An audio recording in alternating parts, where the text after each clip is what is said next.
let's move on to our Let's Talk Letter. Let's do it. Absolutely. So, our Let's Talk Letter of today, we got a submission. All right. And the question is, how long should you wait to start dating again?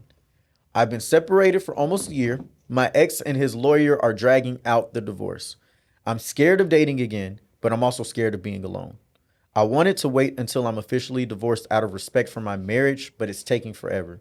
I'm not ready, but I'm excited and I'm scared. She wants to know, when should she start dating again?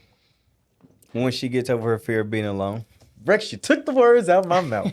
Come on and tell them. So I think, I have individuals in my office like that now, right? You're going through a divorce because what tends to happen is when you don't heal and you don't go to therapy in the process of waiting for your divorce to end, when you start dating again, it feels like you're cheating on your spouse, right? And it kind of shows up in intimacy. It kind of shows up in like texting somebody or just it shows up in like spending too much time with a person. You feel weird about it. And that weird feeling is because you feel like you're cheating on them, right?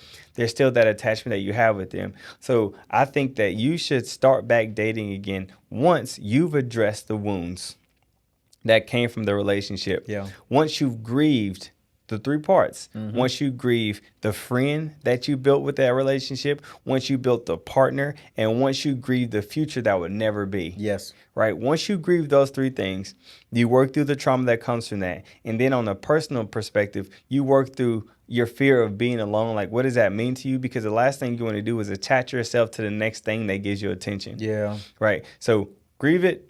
Work through that trauma on an individual basis. If there's certain fears, work through those fears. And once you are okay with being by yourself, you're at peace with your past, and you are functioning as a productive adult on a day-to-day basis, then I think you're more in a better position to put yourself out there to date.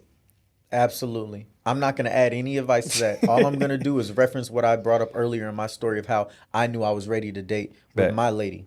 Which was, simply put, I had to have a conversation with myself and say, what's the pros and cons of this and which ones do I value more? That's good. Right? If I value the cons, that means I'm still afraid. Yep. That means I am more afraid of the negativity, the bad things that can come out of a relationship than I am in the positive things that can come out of them. Yeah. You are not ready yet. Don't force yourself into one. Don't put yourself out there just because you're lonely, because like you said, it leads to detrimental results. When you can say, look, I'm willing to take all the cons that could happen here, because the pros to me mean more to me and I care more about the positive and loving aspects that can come to my life, then you're ready. Yep. So that's good. That's all I got for y'all.